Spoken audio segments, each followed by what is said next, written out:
Flourish Australia is a community-based not-for-profit that provides practical support to people living with complex mental health issues.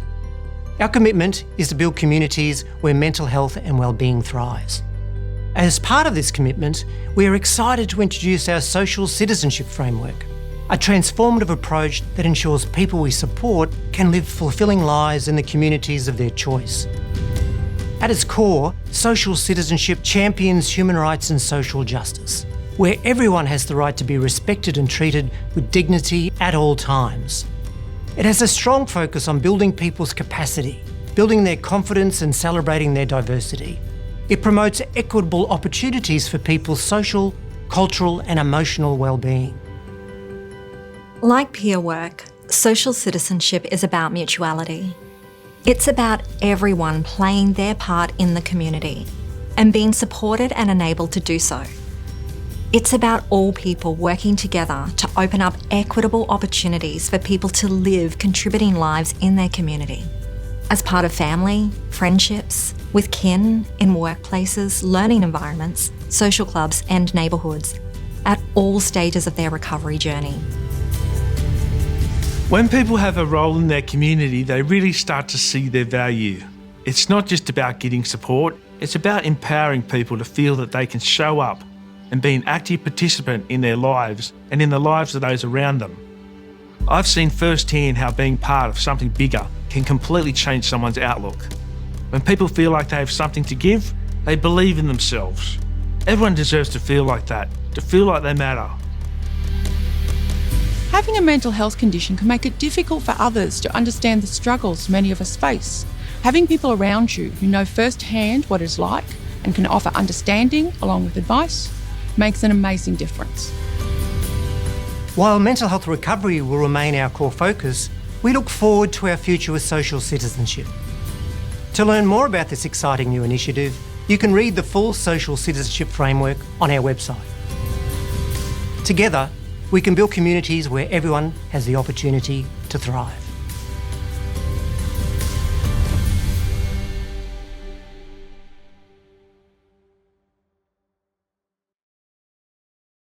Good afternoon, everyone, and welcome. And I actually love watching that video. I find it very grounding before we start something like today's webinar. So welcome, everyone. I'm Susan McCarthy, the COO at Flourish Australia, and it's an absolute honour to gather with you all today as we mark Mental Health Month, a time dedicated to shining a light on mental wellbeing, raising awareness and celebrating the journeys we each take.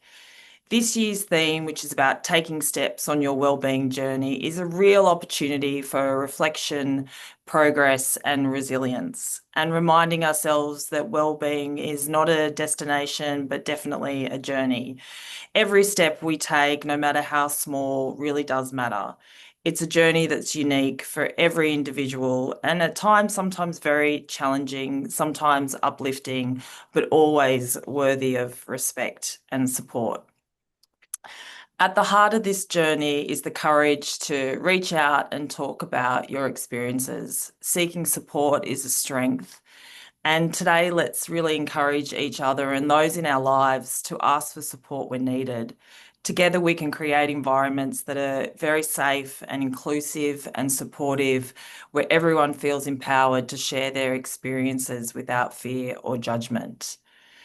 Our webinar today aligns perfectly with this year's theme, and we are very privileged to hear from Mary O'Hagan, whose remarkable journey from service user to global mental health advocate amplifies resilience and hope.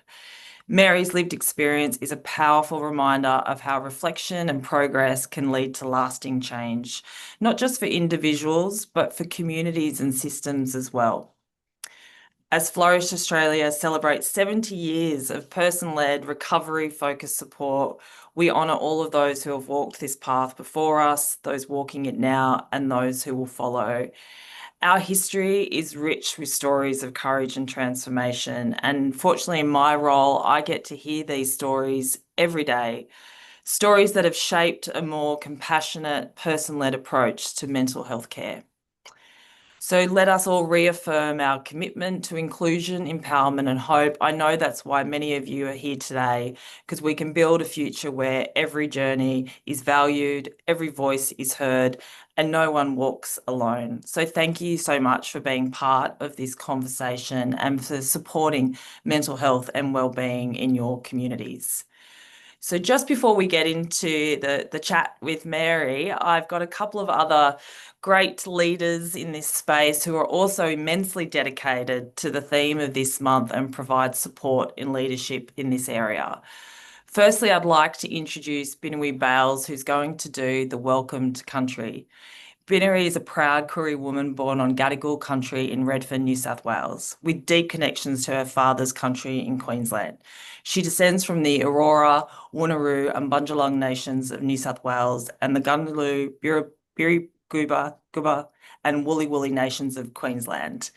A mother of three and a kinship carer to many, Binawee is passionate about closing the gap for First Nations peoples and advocating for inclusive, culturally appropriate change that empowers communities for generations to come.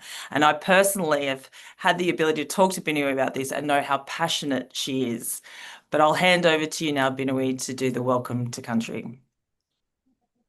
Okay, and just in the nick of time, we've got the Parliament. I'm at Parliament House, and it's just stopped, so I do apologise. Warumi, everybody. My name is Binawee Bales, a proud Koori woman born and raised on Gadigal land. My mother's people descend from Eora, Wonnarua, and Bundjalung nations of New South Wales, and my father's people, Birri-Guba, Gunjaloo, Waka Waka, and Woolly Woolly nations from southeast North Queensland.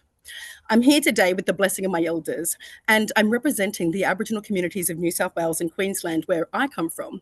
And I want to welcome you, but also to acknowledge the many lands from where you are joining. It's important we pay respects to all First Nations country and culture across Australia that we all call home. And the reason why we do these welcome to countries and acknowledgements of country is to ask the ancestors whose spirits remain with this land for their blessings, their safe passage, our safe passage, and just to give good energy to the work that we're doing. And I want to pay my respects to elders, not only the elders of this land, but to your elders as well. Because without our elders, we wouldn't be here.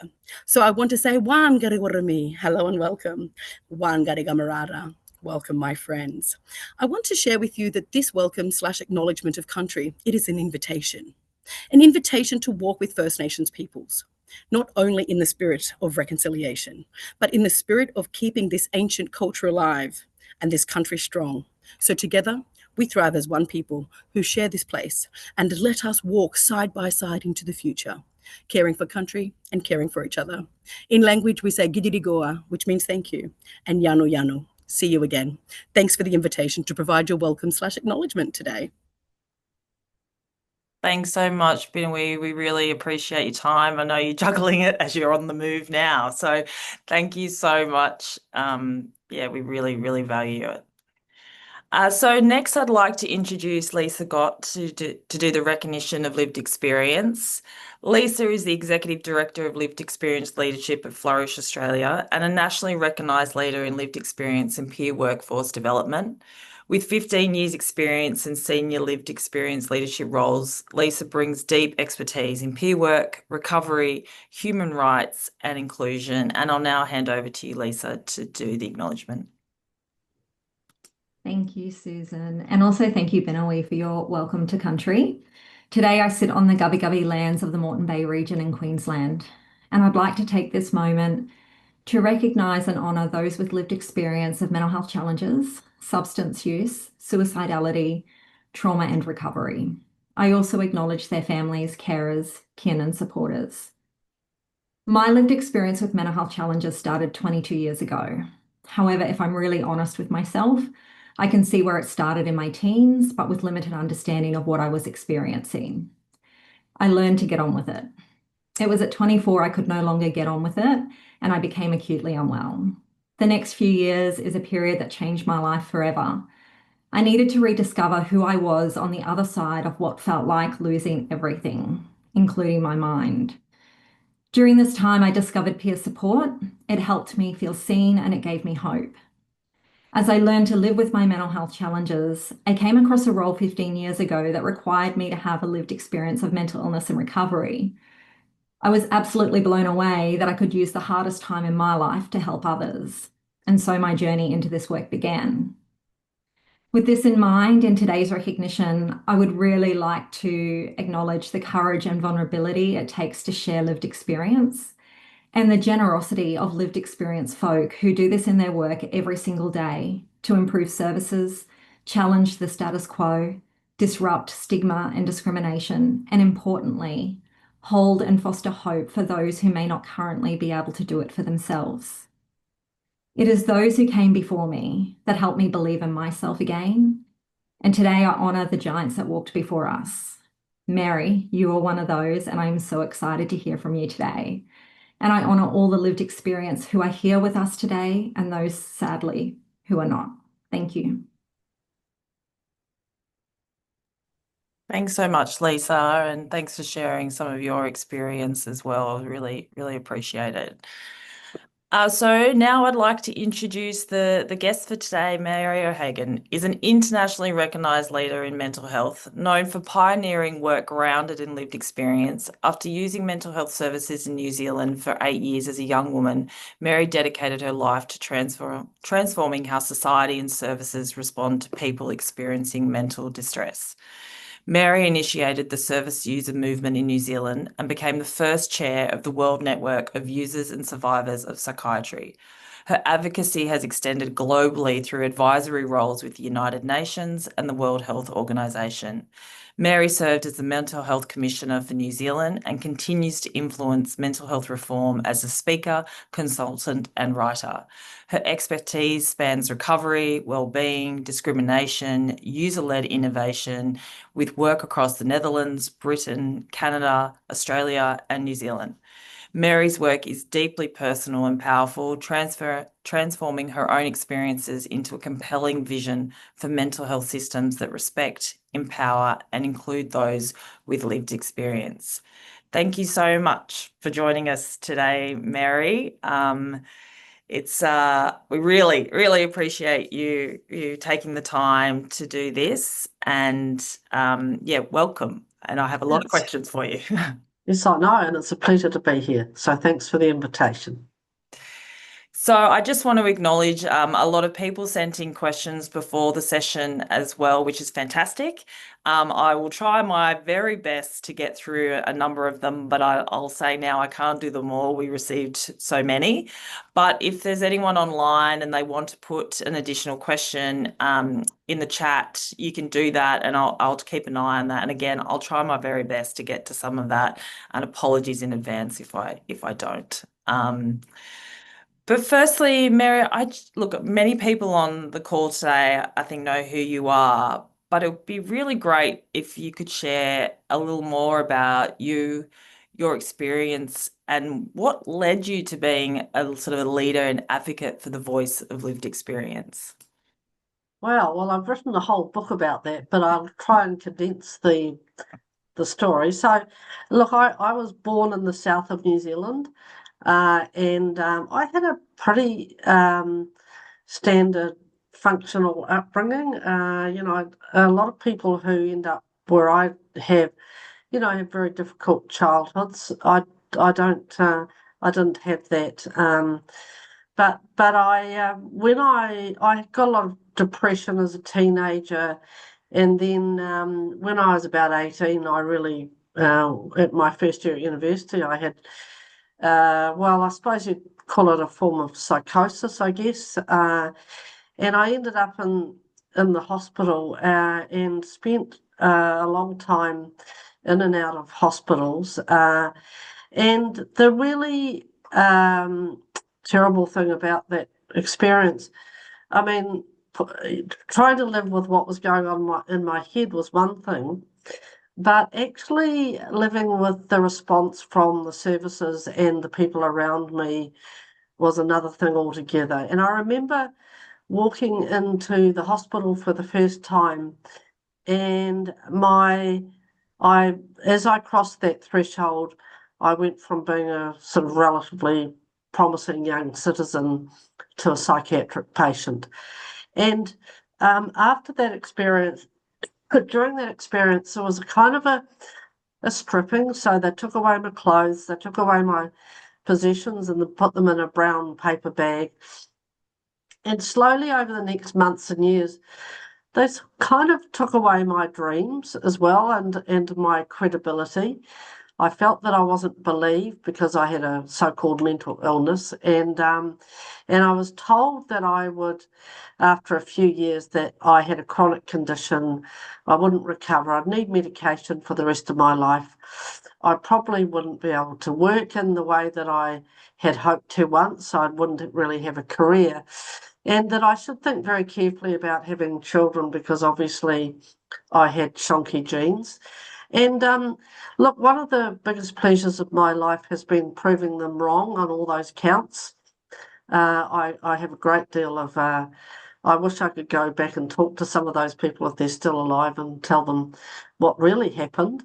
So I was really subjected to a lot of psychiatric pessimism and very little support to get on with my life. It was very much a pills and pillows service. And so when I got out of there, I thought, well, I was pretty unemployable.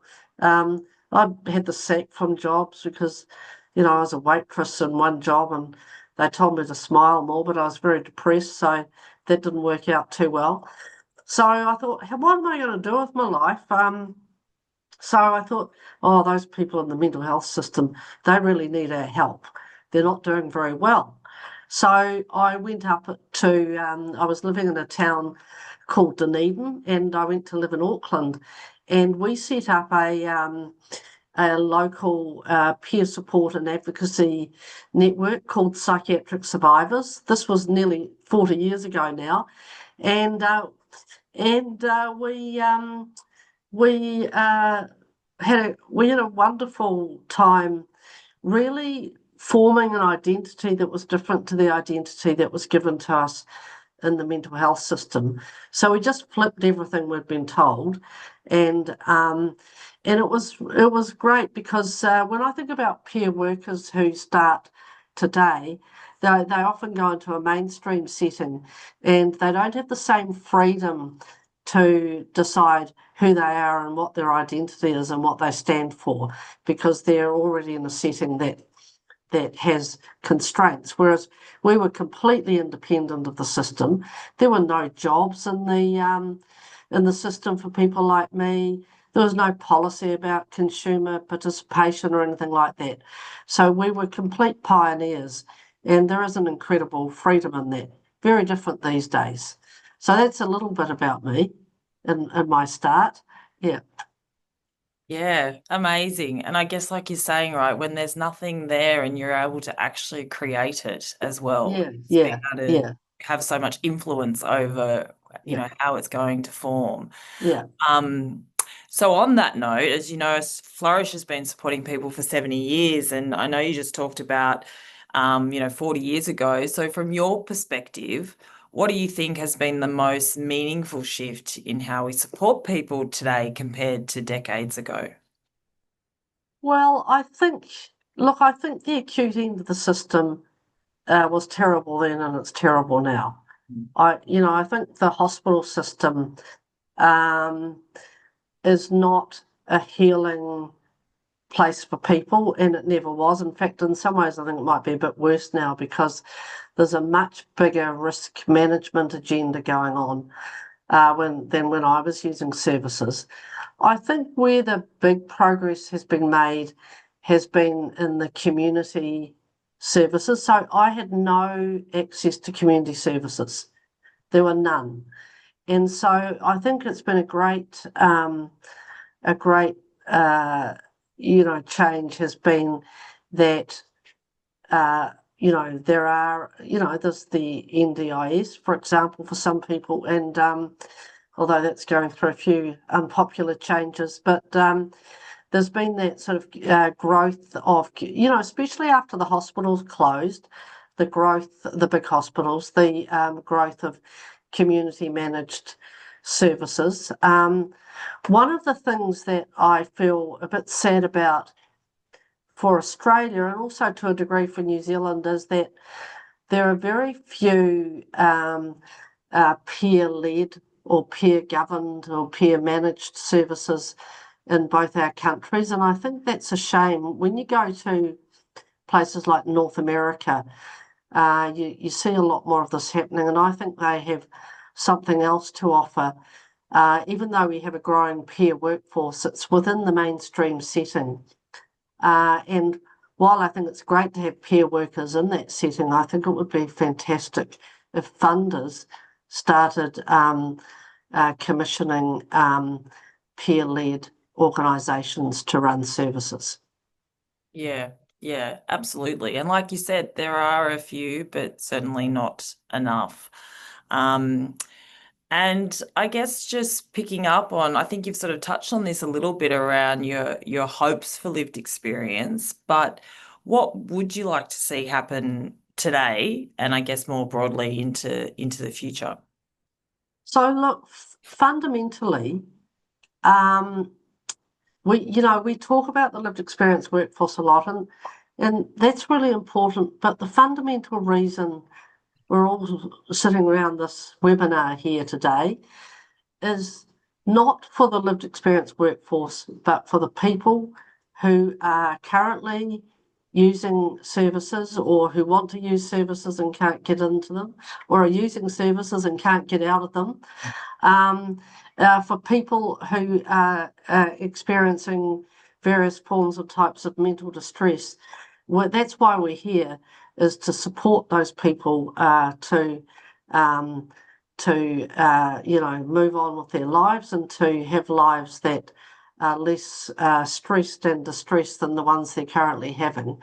And so while I've seen a lot of development in the peer workforce and peer leadership, and that's been great, I feel a sense of disappointment that, when you look at the statistics, I mean, people don't really collect these statistics for people who use mental health services much.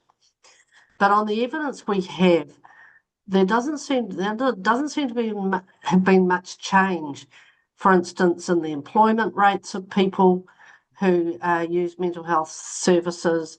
The health and early death is a continuing issue.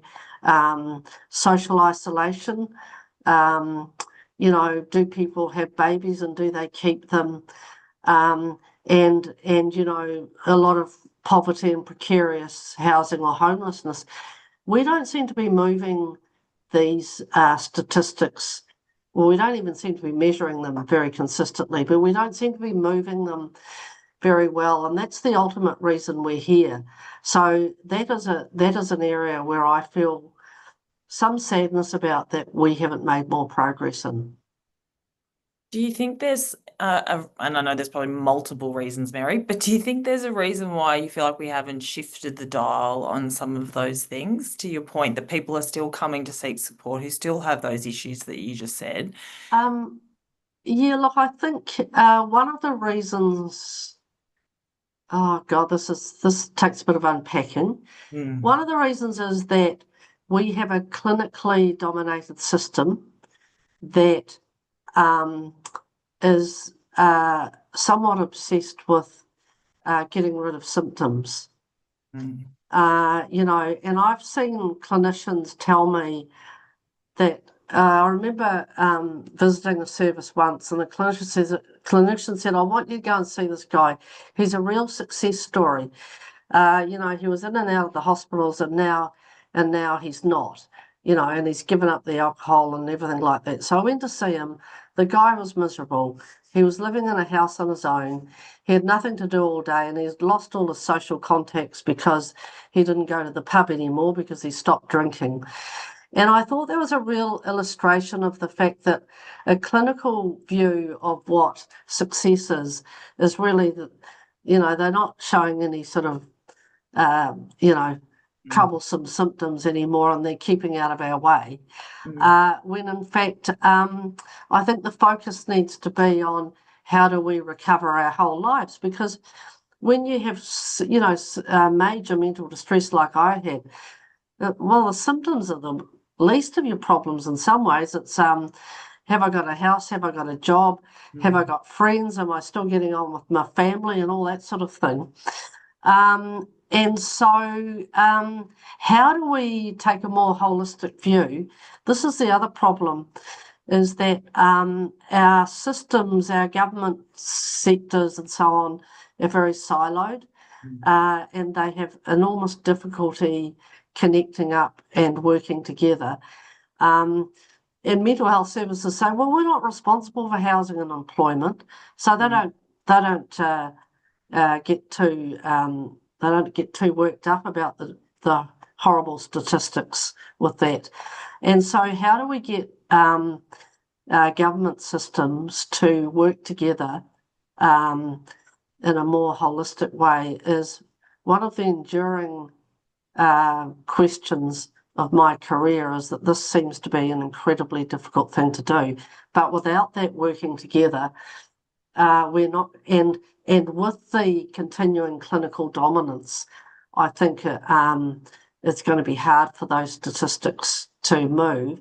And also, I think if we took, part of the clinical dominance is that we take a kind of a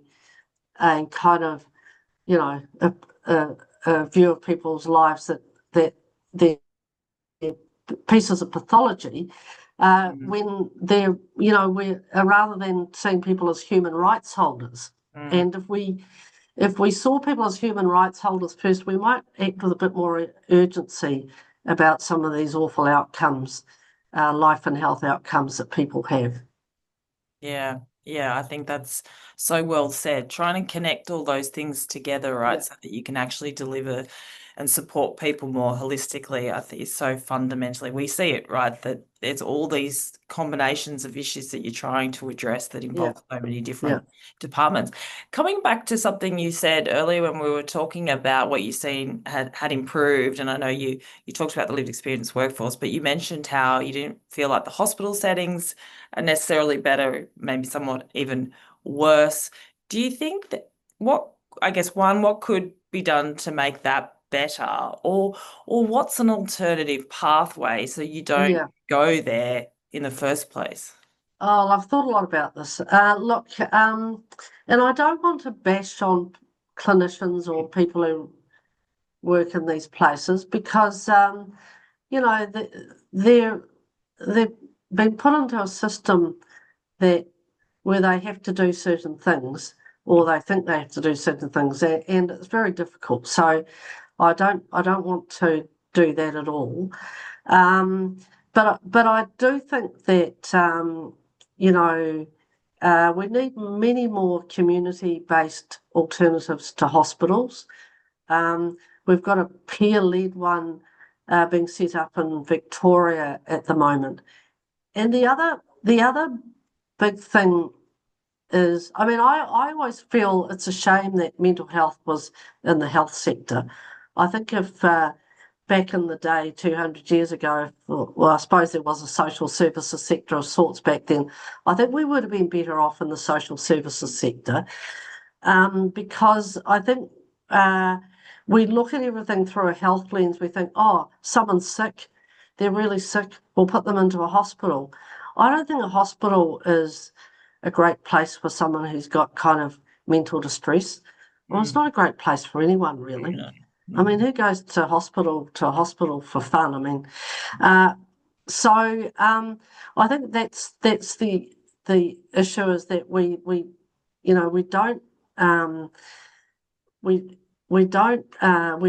haven't used our imaginations about where people can go.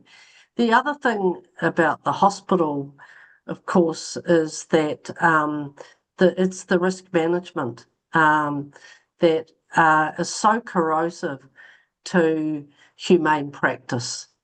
So, the system is made hugely accountable for short-term risk management, but not for long-term outcomes. So how do we address short-term risk management? Oh, we have locked wards, we have the Mental Health Act, and we have medication. They're the three main tools, and I think they get used over and over again. when in fact, and they traumatise people. People go into hospitals and they come out feeling worse than when they went in quite a lot. Why we keep doing this, that's another enduring mystery for me, is why we keep doing stuff to people that we know isn't very good for them, and why we can't develop alternatives that are going to be more humane for people, is something that I feel a bit sad about. Yeah. Yeah. And I do wonder sometimes, and maybe in all your international work as well, Mary, I think Australia is quite a risk-adverse culture. I know, we're sort of portrayed as easygoing, but we're not, like in many ways, we're quite like the rules and all those kind of Yeah, things. yeah. When you talk about that clinical environment and, as you said, we know it's not necessarily delivering great outcomes for people, but it's the framework in which they work under, and it has that risk lens to it, which I think, Australians are quite focused on. Internationally, do you see other countries that you think do this better? And would you have an example? There's pockets. There's not whole countries. There was the Trieste example in Italy when in the 70s they had a pretty big shutdown of the psychiatric hospitals. And one of the examples there is Trieste, which doesn't have really any hospital beds, but has beds in community mental health centres, and there might be about 6 beds per centre or something like that. I haven't been there, so I'm sure some people who are here today have probably been there. There are places like in Wellington in New Zealand about maybe 20 years ago, a very visionary clinical director closed down one of the 2 wards in the Wellington area, acute inpatient units, and created 5 recovery houses or crisis houses around the Wellington area. So you do see it happening in pockets, but then nobody else in New Zealand followed that example. So, here they were cutting the acute inpatient beds by 50%. So you get pockets of really quite innovative things happening, but it's how do you scale that is really difficult. Yeah, and it takes courage, I think, to do that. But the funny thing is, there's far less critical incidents or sentinel events, whatever you call them, in the community houses than in the inpatient unit, and it can't entirely be explained by the fact that there might be a bit of a sorting of people into, so they might put what they consider lower risk people into these houses, because sometimes they just put anyone into them because there's obviously a demand issue here. Yeah, there's a bed issue as well, right? So, and it requires a lot of systemic change, doesn't it? The kind of things you're talking about as well. Yeah. And systemic beyond the mental health system as well, because we've got other systems that feed into the risk aversion. I mean, we've got a community that might have slightly magical expectations about what some of these systems can do. We've got politicians who are very sensitive to community views. And then we've got some of the, coroner's court, the work health and safety regulators, and they all have an impact on how people practice in the mental health system. Yeah. So I'm going to bring in some of the questions that we received from the audience beforehand, and let you have a drink of water while I'm saying all of this. So one of the first ones that we got was, what was the turning point in your recovery, and was it one thing or multiple things? That's such an interesting question, isn't it? I do believe that the process of recovery is characterised sometimes for people by what we call light bulb moments. And one of those light bulb moments for me was really came from a terrible tragedy. So I had a brother who was a couple of years older than me, who was a really good mate of mine, and who really looked out for me in a very unobtrusive way while I was going through all my mental distress. And we were very close. And I used to think about my brother Sean. Oh, he's so lucky. He's finished his studies. He's got a job and he's got a baby and all that sort of thing. And one day, Sean was crossing the river and he drowned. And I had to sort of really let go of a lot of self-pity I had, which self-pity's never a great thing to possess. I'm quite capable of even now, but I had to. I felt, why did I have all that self-pity?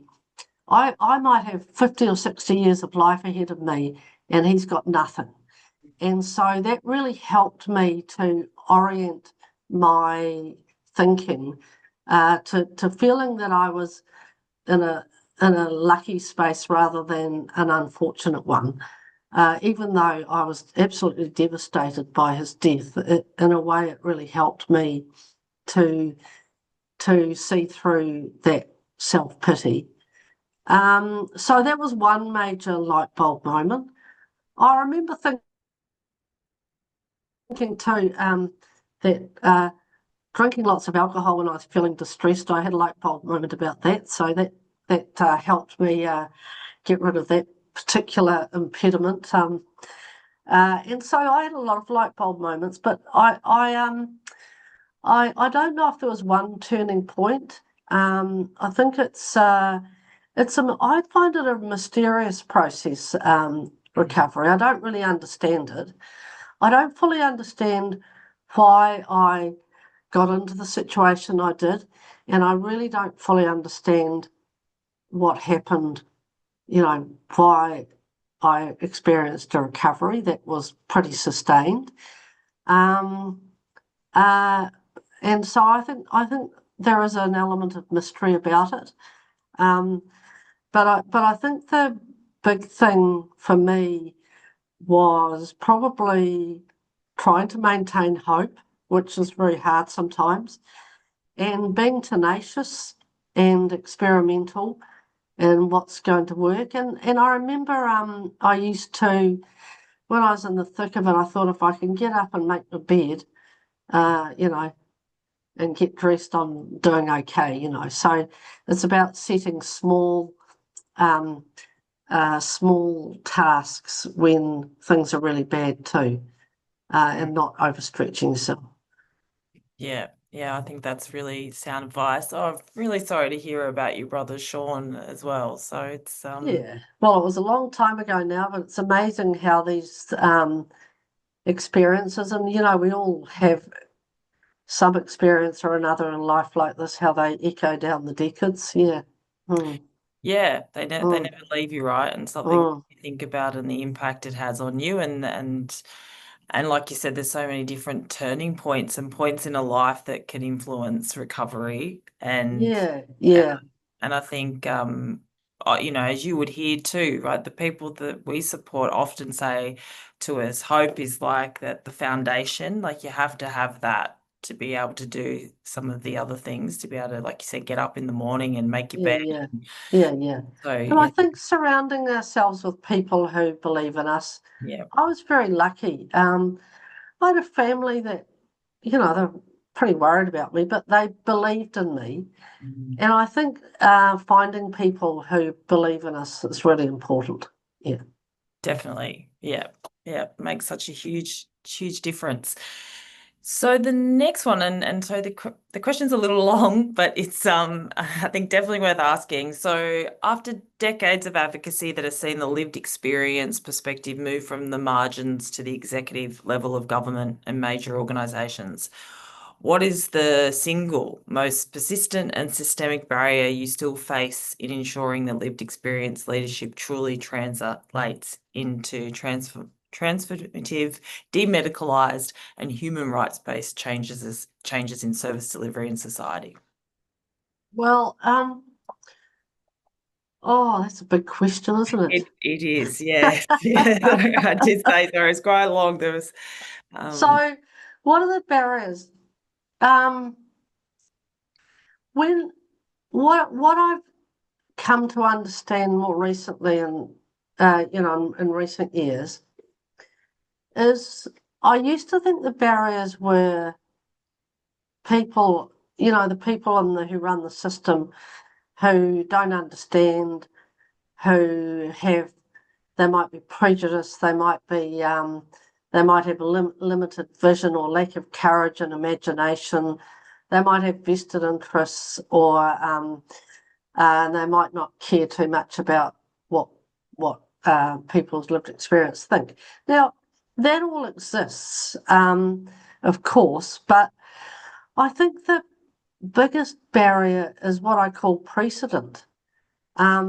It's the legacy. And I saw this very clearly when I was at the Department of Health. So the people sitting in these, like in the engine room of the system, who they just inherit something and they have to deal with it.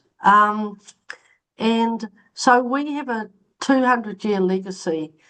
You could say we've got a longer legacy than that, but we've got, the current system is basically a 200-year legacy of a clinically dominated, largely institutional system that's got a little less institutional in the last generation. And, we've had inquiry after inquiry trying to do something about this legacy. Now, when you look at the Victorian, Royal Commission into the mental health system, they didn't touch the legacy. They didn't touch that, what takes up, 95% of the resources in the system, which is basically that clinical system. They didn't touch it. They didn't subtract anything from it. They just added stuff to it. And so that legacy just continues. It seems to be invulnerable to too much interference. And I do think even if everyone in that system and around it wanted to change it, it would be incredibly difficult. So I don't know if that's a terribly hopeful answer. Sometimes I think if you look at history, how do you get major fundamental change? So I think quite often it's not through human effort, but it's through larger disruptive forces that you don't want to rely on because they have rather random impacts. But I've thought a lot over the years about how do we reorient that system? How do we get away from this hospital-based, clinically dominated system? And my answer is that I now think it's even harder than I thought it was once. Because it is so set, because of the reasons you just said, because it would take. Yeah, it's so established. It's so hard to undo. Yeah. And it's very interesting that all the reforms are about what do we put on the side of it.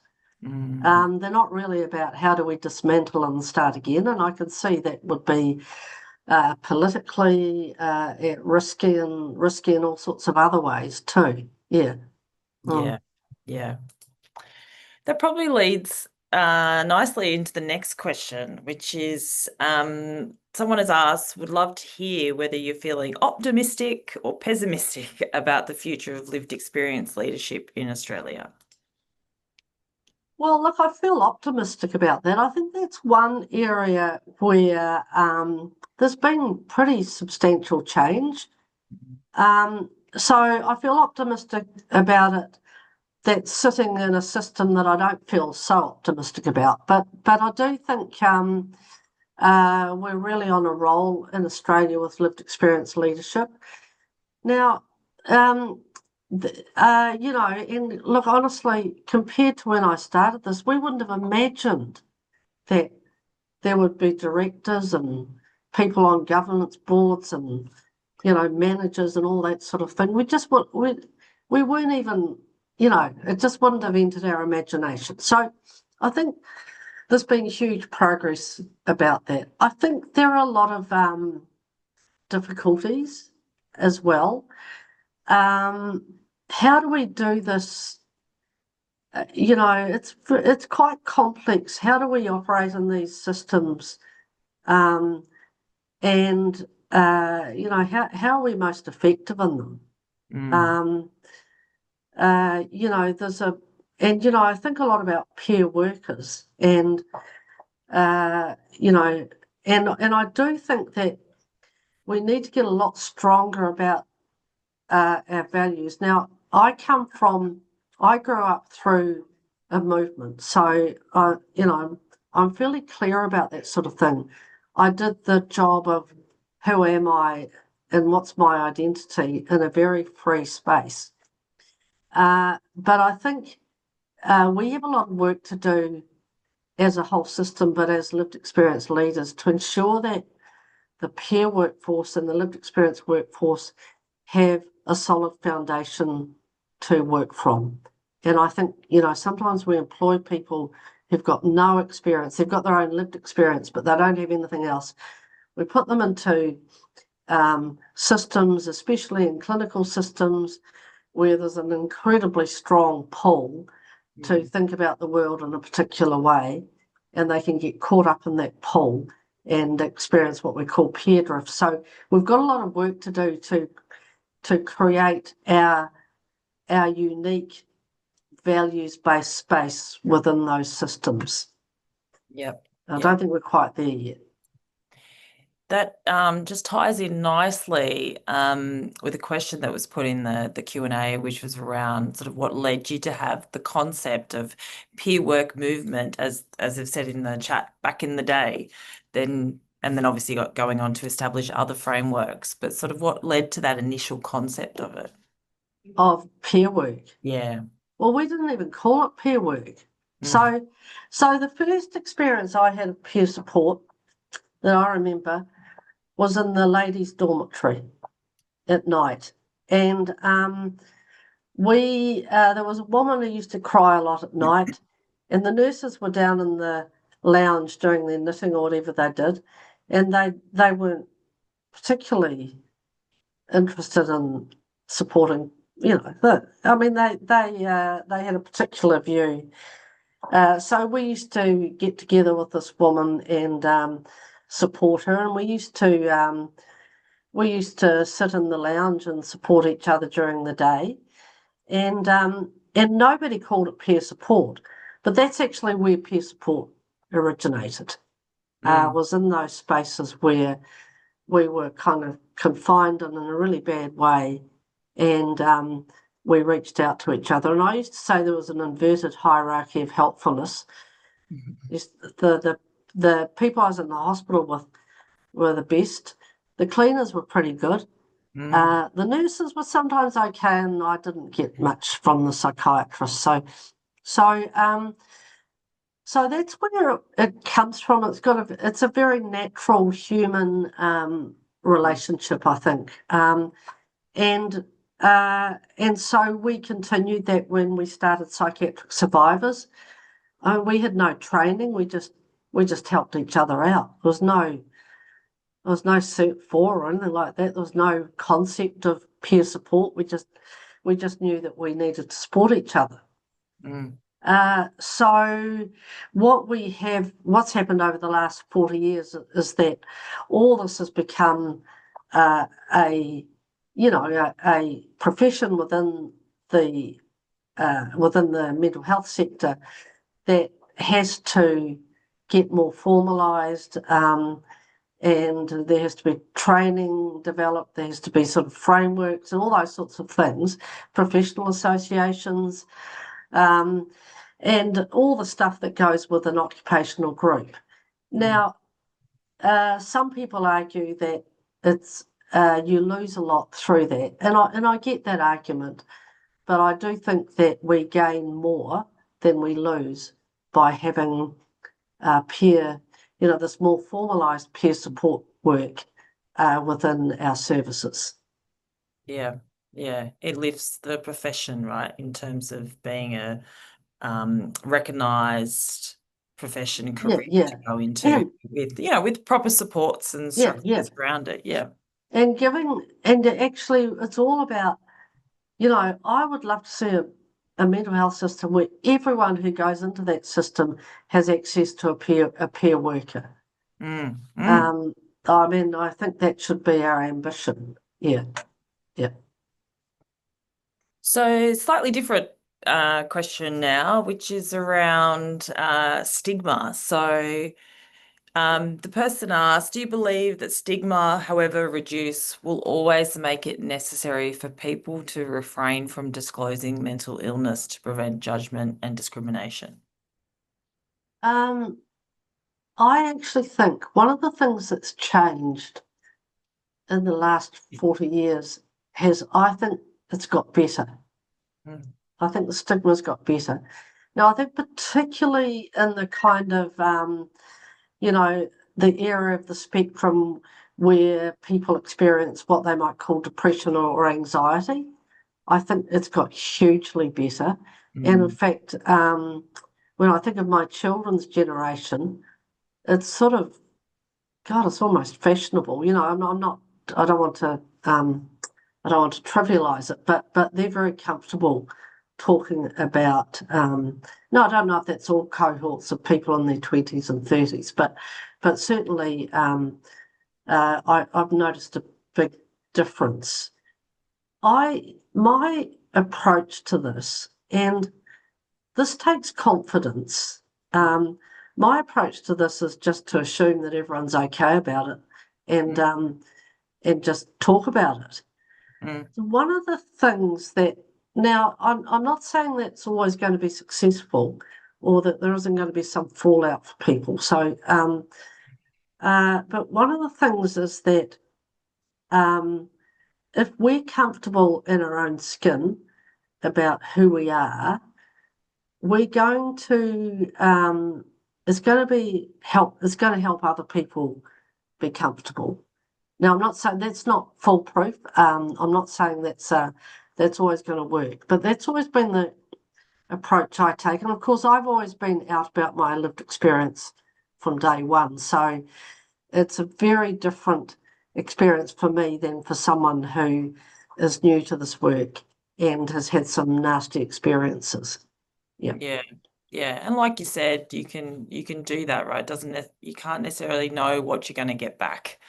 If we get back a funny reaction, well, you can just feel sorry for them, I guess. I don't know. I mean, there's ways we can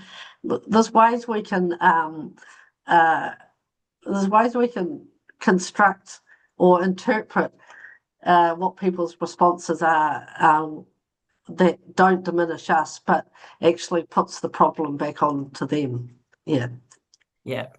But having said that, it is a big issue, and I think it's a big issue for people, and things like work, getting a job. I think that's a hard one for people, and so I don't want to underestimate the difficulty of this either.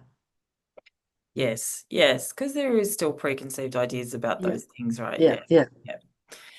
There was quite a few questions, and you've sort of touched on some of the medical model and some of those structures. There were quite a few questions around what are some initiatives that the health workforce could do to strengthen cohesion with lived and living experience workforce. And I'd be interested in your views on that as well, Mary. Is there anything in that current setting you think could be done a bit differently to make that work a bit better? Well, that's a very broad question.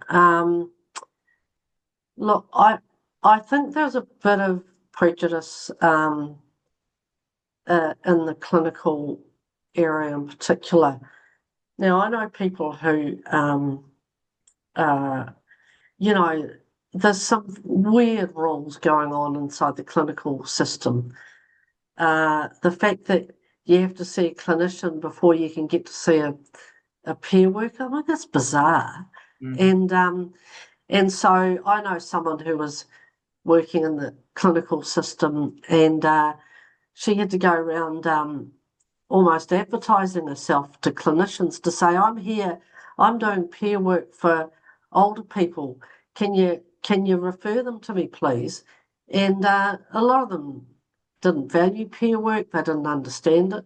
So this person spent half her life doing nothing, being paid by the taxpayer, not being able to do a job because the gatekeepers were the clinicians, and that's bizarre. So I think we need to break down some of those kind of old ways of doing things. How do we, I think having conversations with people I think having interactions between the peer workforce and the clinical people is very important. And, sometimes they've changed a lot when they've seen peer workers at work and they think, oh my God, they're doing stuff that I couldn't do, which is really important. I think that's a great way to help people shift their attitudes. There isn't one way of doing this. I mean, whatever context we're in, we've just got to find the opportunities we can get to break down some of these barriers. Yeah. Yeah, absolutely. And like you said, lived experience and particularly peer workforce has come such a long way, and we've seen a lot of change in that area. So I think that's also hopeful for where it can continue to go, particularly even within clinical sessions, workplaces. Yeah, But and also, like you said, peer-led services as well. Yeah, I do feel quite strongly that I've seen signs that the clinical workforce think of the peer workforce as, kind of low-paid lackeys that just do jobs that they don't have time to do. And I think that's really problematic. And, part of the job that we've really got to try and solidify is to carve out what that discipline is and where it fits in with all the other disciplines and where it adds value as well, without having this low-paid lackey status. Yes, absolutely. So again, a little bit different, the next question, which is, what is the difference between carer workers and consumer workers, or are our similarities greater than our differences? Oh, okay. So when you think about lived experience, the lived experience of being a person who has mental distress or whatever you want to call it is very different from the experience of someone who is close to that person. And so when we do, if we're doing peer work, the usual the usual approach is to say, well, you either do consumer peer work or carer peer work, and I broadly agree with that approach. I think it's hard to do both, and there's sometimes there's separate there's conflicting interests, there's conflicting viewpoints, and so on. But having said that, when we're working at a systemic level, I do feel that the family movement and the consumer movement, as we call them in Australia, have a lot in common. Now, I wouldn't have said that when I started this work. Back in the day when I started, they had an organisation called the Schizophrenia Fellowship, and there were a few of those around Australia as well. And we were at loggerheads with each other. We didn't see eye to eye, and we used to say that the family movement was more psychiatric than the psychiatrists, because they loved the hospitals, they loved the drugs, and they felt relieved about having access to the Mental Health Act. But I think in the last 40 years, our agendas have become a lot closer, and I'm really pleased to see that. So I think that we can, in our advocacy work, we have a lot in common that we can work on. Yeah, for sure. I think that's also one of those examples for me where, because carer work tends to be funded by different areas like Department of Social Services, and obviously lived experience tends to get funded by mental health. So trying to get those to even join up is also an interesting task in itself. So you could have more complementary services. Yeah. And I think carer work's pretty important. And I do feel, when I look around,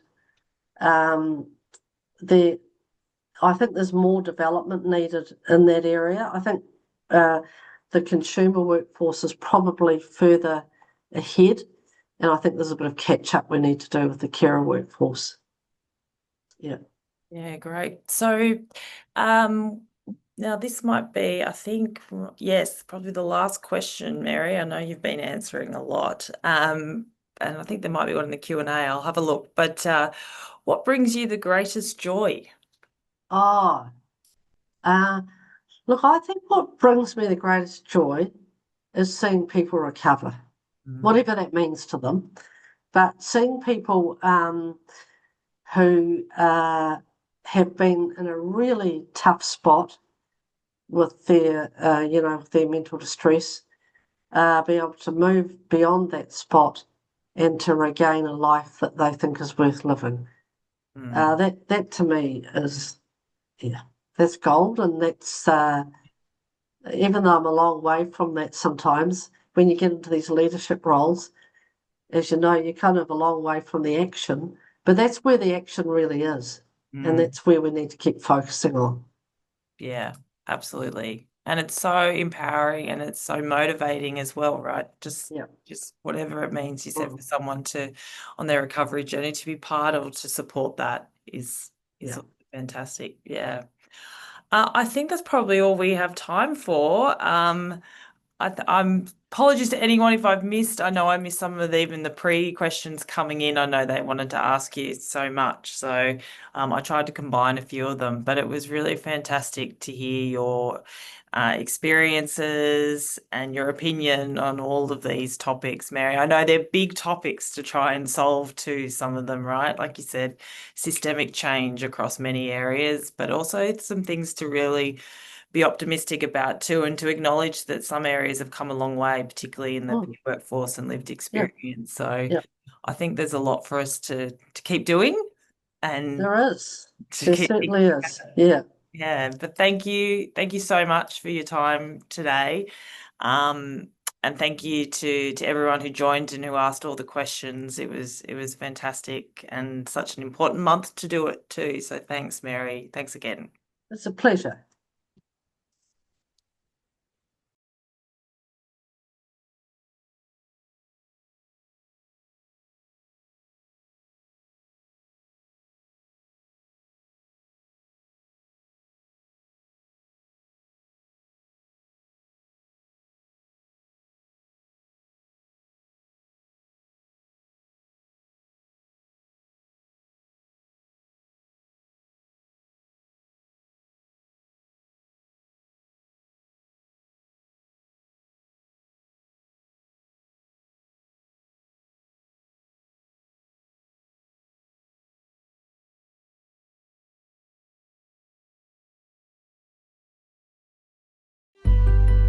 Flourish Australia is a community-based, not-for-profit that provides practical support to people living with complex mental health issues. Our commitment is to build communities where mental health and wellbeing thrives. As part of this commitment, we are excited to introduce our social citizenship framework. a transformative approach that ensures people we support can live fulfilling lives in the communities of their choice. At its core, social citizenship champions human rights and social justice, where everyone has the right to be respected and treated with dignity at all times. It has a strong focus on building people's capacity, building their confidence and celebrating their diversity. It promotes equitable opportunities for people's social, cultural and emotional well-being. Like peer work, social citizenship is about mutuality. It's about everyone playing their part in the community and being supported and enabled to do so. It's about all people working together to open up equitable opportunities for people to live contributing lives in their community. As part of family, friendships, with kin, in workplaces, learning environments, social clubs and neighbourhoods, at all stages of their recovery journey. When people have a role in their community, they really start to see their value. It's not just about getting support, it's about empowering people to feel that they can show up and be an active participant in their lives and in the lives of those around them. I've seen firsthand how being part of something bigger can completely change someone's outlook. When people feel like they have something to give, they believe in themselves. Everyone deserves to feel like that, to feel like they matter. Having a mental health condition can make it difficult for others to understand the struggles many of us face. Having people around you who know firsthand what it's like and can offer understanding along with advice makes an amazing difference. While mental health recovery will remain our core focus, we look forward to our future with social citizenship. To learn more about this exciting new initiative, you can read the full social citizenship framework on our website. Together, we can build communities where everyone has the opportunity to thrive.